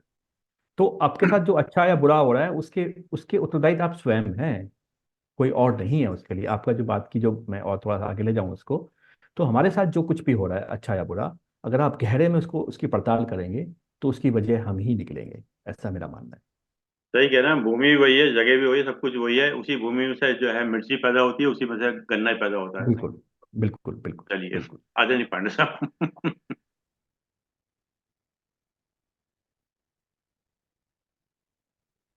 धन्यवाद आदरणीय शर्मा जी। अंत में आप मुझे अवसर देते हैं, प्रायः मुझे भी विचार करने का अवसर मिलता है। आज के उद्बोधन कर्ता श्री दिनेश गोयल जी का बहुत बहुत धन्यवाद। पहले अरविंद जी का इसलिए आभार कि वो आपको ढूंढ के लाए, और आपका इसलिए आभार कि आपने समय निकाला। इस उद्बोधन के प्रारंभ होने से पूर्व 1-2 मिनट जो बात हुई वो बहुत अपील करने वाली मुझे इसलिए थी कि ये तो लिखा है आपके कि आप 20 साल से ओशो के फॉलोअर हैं, लेकिन आपने एक बात कही कि बचपन में आपके पास एक ईश्वरीय प्रतिभा थी। वह यह कि आप जब किसी से हाथ मिलाते थे तो आपको उसके मन के भाव पता चल जाते थे। यह बात हम सब लोगों से, प्रायः और लोगों से आपको अलग करती है, ऐसा मैं मानता हूं। इसे कहते हैं ईश्वरीय देन। एक पुराने, जैसे मैं संस्कृत का आदमी हूं, मैं संस्कृत में बहुत कुछ बोल सकता हूं, आज कम बोलूंगा क्योंकि आपकी ही बात मुझे कहनी है। कि गीता में कहते हैं शुचीनाम श्रीमताम गेहे योग भ्रष्टो विजायते। योग भ्रष्ट जो आप जिस साधना को पिछले जन्म में कर चुके हैं, उस जन्म को, उस साधना को लेकर आप पैदा हुए, ऐसा मैं मानता हूं। यहां तक बात मैं समाप्त करता हूं। तो ये तो मैं मानता हूं कि आप हम सब लोगों में, शायद और किसी में प्रतिभा ऐसी हो तो अलग बात है, लेकिन आप काफी लोगों से अलग हैं। इसीलिए संभवतः आप व्यावसायिक होते हुए भी आपको ईश्वर ने इस तरह का वातावरण दिया कि आप ओशो के मार्ग पर चले। किसी मार्ग पर चले, मैं ओशो की बात नहीं करता हूं। मेरा मानना है कि किसी भी एक मार्ग पर आप चलें, किसी भी एक मार्ग पर चल के पहुंच जाएंगे। यह रामकृष्ण परमहंस का एक प्रतिपादित सिद्धांत है, और सब लोगों का एक मानना चाहिए। अच्छा मार्ग हो, आप पहुंच जाएंगे। मेरा अपना मार्ग है, नैब साहब का मार्ग है, हमारे गुरुदेव के अब अरविंद शर्मा जी चलते हैं, सब सब अपने लोग, और अपने अपने मार्ग पर चलते हुए यदि हम मन से चल रहे हैं तो पहुंचते हैं लक्ष्य। तो आपने समय निकालकर ओशो के ऊपर बोला, ओशो पर तो नहीं बोला, बल्कि ये कहिए मन पर बोला। और एक भाई ने मेरे, जब जो ओशो के फॉलोअर हैं अरोड़ा साहब, उन्होंने कहा कि आपने ओशो से प्रतिपादित मन की बात कही। जहां तक मेरा अपना विचार है, आपने तो बहुत अच्छी बातें कही इसमें कि दुख का कारण हम स्वयं हैं। आपने कहा कि विचार पर संदेह करना शुरू करें, जैसे भी मैं कैसे देखता हूं। मैं चूंकि संस्कृत का आदमी हूं, तो मैं तो इन सबको अपने जो मैंने पढ़ा है वेद उपनिषद उसी तरह से देता हूं कि मन एव मनुष्याणाम कारणम बंध मोक्षयो। मन ही कारण, बंधन का, मोक्ष का कारण है। अभ्यासेन च कौन्तेय वैराग्येण च गृह्यते, गीता कहती है वैराग्य और अभ्यास से इसको पकड़ा जा सकता है। इसी तरह से कहते हैं यादृशी भावना यस्य सिद्धिर्भवति तादृशी, आपका जैसा विचार होता है आप वैसे ही बन जाते हैं। आपने कहा अप दीपो भव, बुद्ध का एक बहुत अच्छा सिद्धांत है भगवान बुद्ध का। आपने कहा अपने को जानो, हम कहते हैं आत्मानम विजानी ही। कहने का मतलब ये है कि हम सब लोग अब तरह तरह से ग्रंथों में वही बात कहते हैं। अब केवल मन की बात आती है, टेक्निकल। मैं जितने ग्रंथों को आप पढ़ेंगे तो मन को जैसे आप उद्बोधन करता है, आपने कहा विचारों का संग्रह है, आप उसी को लेकर आप आगे बढ़े। मैं उसी विचार को लेकर कि मन का संग्रह, इसी के लिए मैं आपका एनालिसिस को बहुत प्रशंसा करता हूं। योग वासिष्ठ पूरा मन पे ही बना हुआ है। वहां तो ये कहते ही हैं कि मन ही सब कुछ है। सब कुछ है भी नहीं, संकल्प से सारी की सारी सृष्टि बनी हुई है। मैं योग वासिष्ठ पे भी कई वक्तव्य दे चुका हूं इसके ऊपर। जब हम अंतःकरण चतुष्टय की बात करते हैं, मन बुद्धि चित्त अहंकार, तो वहां पर संकल्प विकल्प करने वालों को मन कह देते हैं, निश्चयात्मिका बुद्धि, निश्चय करने वाले को बुद्धि कह देते हैं, जिस जगह बनता है उसे चित्त कह देते हैं, और अंतर जो हमारा एक अस्तित्व रह जाता है उसे अहंकार कह देते हैं। कहने का मतलब ये कि तरह तरह से नाना प्रकार से सब बातें कही गई हैं। जहां तक ओशो की बात है, मैंने बहुत पहले सन 86 में, 86 में संभवतः, वो इनके बहुत अद्वितीय अद्भुत ग्रंथ को पढ़ा था बहुत ध्यान से, समाधि के सप्तद्वार। वो आप, चूंकि आप ओशो के तो है तो आपने सब ग्रंथ पढ़ रखे होंगे। ब्लावर्ट्स की एक महिला हुई, वो जब अपने आवेश में आती थी तब वो लिखा करती थी, और उसी के ऊपर उन्होंने फरवरी 73 में कई प्रवचन, 17 प्रवचन दिए थे। उसके ऊपर ही वो पुस्तक लिखी गई, अद्भुत पुस्तक है। उसमें लिखा है मन के पार, एक उन्होंने एक चैप्टर लिखा है मन के पार। मुझे याद आया, मैंने उस पुस्तक को देखा था अभी जब आपका ओशो का बात आई थी। तो उन्होंने यही कहा कि कैसे जाओ कि वर्तमान में जियो, पहली बात दृष्टा भाव, और एक वक्त में एक काम करो। ऐसा ओशो ने उसमें वहां पर अपने प्रवचन में कहा। जहां तक मन की बात है, शिवानंद जी ने बहुत अच्छी पुस्तक लिखी है, थॉट पावर। मैं उससे बहुत प्रभावित हूं। थॉट पावर में सब बातें लिखी हैं आपके। अब आप आगे वक्तव्य देंगे तो आप जैसे आवरण हटाने की बात कहते हैं और आगे बढ़ने की बात कहते हैं, आपके पास अपनी एक कला होगी, आपके पास एक सिस्टम होगा कि हम ऐसे ऐसे आगे बढ़ें, तो उसका हम लाभ उठाएंगे। और ये संदेह की बात आपने कहा कि विचारों पर संदेह करो, उसको मैं अपने शब्दों में, मैंने भी एक पुस्तक लिखी है मन से आनंद तक, वो अलग बात है। मैं उसको कहता हूं एनालाइज करो कि मन आया, उसको आप अच्छा और बुरा छांट दो, उसको अच्छा बुरा छांट दो, अच्छे को रख लो, बुरे को छोड़ दो। नहीं तो उसे वैराग्य हो जाओ, फिजिकल हट जाओ, तरह तरह की चीज।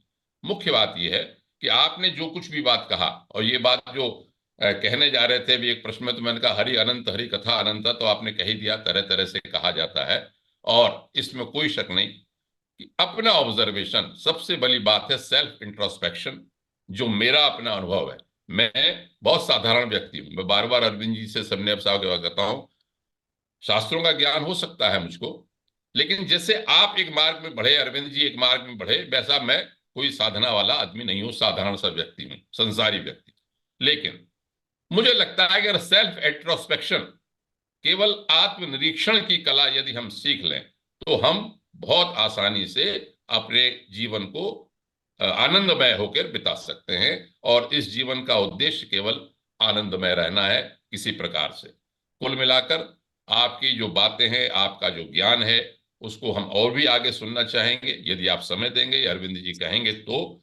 क्योंकि सबके पास अपना अपना एक अनुभव, अपनी कला है, तो उससे हम अनुभूत अनुभव होते हैं। तो आज भी जितने देर में माहौल में मैं रहा, मैंने बहुत कुछ आपसे सीखा, बहुत कुछ आपसे अच्छा लगा। आपका बहुत बहुत आभार, बहुत बहुत धन्यवाद। Thank you. धन्यवाद आदरणीय अरविंद पंडित साहब, धन्यवाद आदरणीय दिनेश शर्मा जी, आपने समय निकाल के समय दिया। और जैसा कि एक विचार के साथ और 3 वारों के साथ अपनी बात को समाप्त करते हैं। आज का विचार बहुत छोटा सा विचार है। अहंकार और संस्कार में बस इतना ही फर्क होता है। अहंकार और संस्कार में इतना ही फर्क होता है। अहंकार दूसरों को झुकाकर खुश होता है, जबकि संस्कार स्वयं झुककर खुश होता है। जैसे आदरणीय बहुत पांडे साहब ने जो है अपने आप को झुका के कह दिया, हम इतने वो नहीं नहीं, है। बहुत हम तो एक शेर धन्यवाद। कहेंगे कि पांडे जी के लिए, हम तो मर जाते हैं उनके अहले करम के हाथों, जो करके भी ऐसा नीची नजर रखते हैं। सब आपके कारण है अरविंद जी, लीला सब आपकी है। मैं भी 2 शब्द बोलना चाहूंगा। अगर आप, एक तो आदरणीय अरविंद जी का बहुत बहुत कहाँ? धन्यवाद। नहीं। और और भाई साहब पांडे जी ने जो बात बोली, सत्यता है कि जो वशिष्ठ का मैंने भी अध्ययन किया है। भगवान राम की कुछ बातों को देख के मैं आश्चर्यचकित रह गया। और अभी कुछ दिनों पहले किसी सज्जन आपके यहाँ का मैंने वीडियो देखा था, उसके ऊपर उन्होंने 7 शरीर की बात की है उसके उपनिषद के अंदर। तो अंततः मैं यही कहना चाहूंगा कि ज्ञान के साथ साथ इसके अनुभव में भी उतरना उतना ही आवश्यक है। और सच्चाई है कि छोड़ कोई भी पकड़ लो, बातें तो एक ही कही जाएंगी। समय और व्यक्तियों की उसका प्रस्तुतिकरण अलग अलग हो सकता है समय के साथ साथ, क्योंकि आज का जो मानव है वो थोड़ा साइंटिफिक करेगा। और पंडित जी ने तो बहुत विवेचना बढ़िया की, और उन्होंने गीता को भी लाए। पर और आप सब इतने गुणीजनों से मिलके मुझे बहुत अच्छा लगा। और मेरा इस तरह से पहला उद्बोधन है, और ये मैं बहुत मेरे से कोई गलती हो गई हो, त्रुटि रह गई हो, मैं अपनी बात कहने में कहीं असफल हो रहा हूँ, तो मैं आप सबके सामने अपने हृदय की गहराइयों से क्षमा प्रार्थी हूँ। और मुझे बहुत आनंद आया। और सच मानिए कि जब भी कोई गाजियाबाद या यूपी से, इस क्षेत्र से कोई हल्की सी हवा भी आती है तो मुझे आनंदित करती है। आप तो वहाँ के महानुभाव हैं, तो मुझे तो बहुत आनंद, बहुत बहुत आनंद आ रहा है। और मैं आऊँगा भी, और कभी भी आप बुलाएंगे तो कोई भी है, मैं जरूर निकल के आऊँगा। और मैं ये चाहूँगा कि हम सब, जैसे मैंने जाना कि मैं कौन हूँ, आप सब भी जाने। और मैं जान भी लिया होगा, मैं ऐसा नहीं, मतलब आप सबसे, मतलब सबके लिए ये मेरे मन में यही है कि स्वयं को जानना सबसे ज़्यादा इम्पोर्टेंट है इस यात्रा के ऊपर। बहुत बहुत धन्यवाद आप सभी लोगों का। और आपने इतना समय दिया, मुझे इतने धैर्य से सुना, और मेरी बातों को मुझसे बेहतर ढंग से मुझे बताया, इसके लिए बहुत बहुत धन्यवाद। धन्यवाद। आइए 3वां हमको क्या कहते हैं? ओम।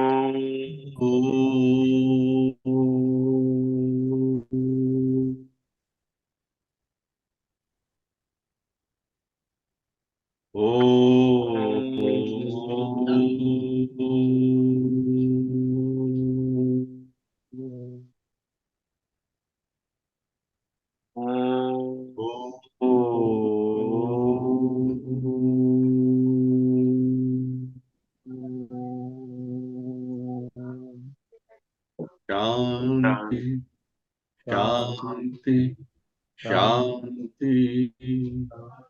सबको प्रणाम, सभी सबका प्रणाम। बहुत बहुत धन्यवाद। सबको पढ़ो।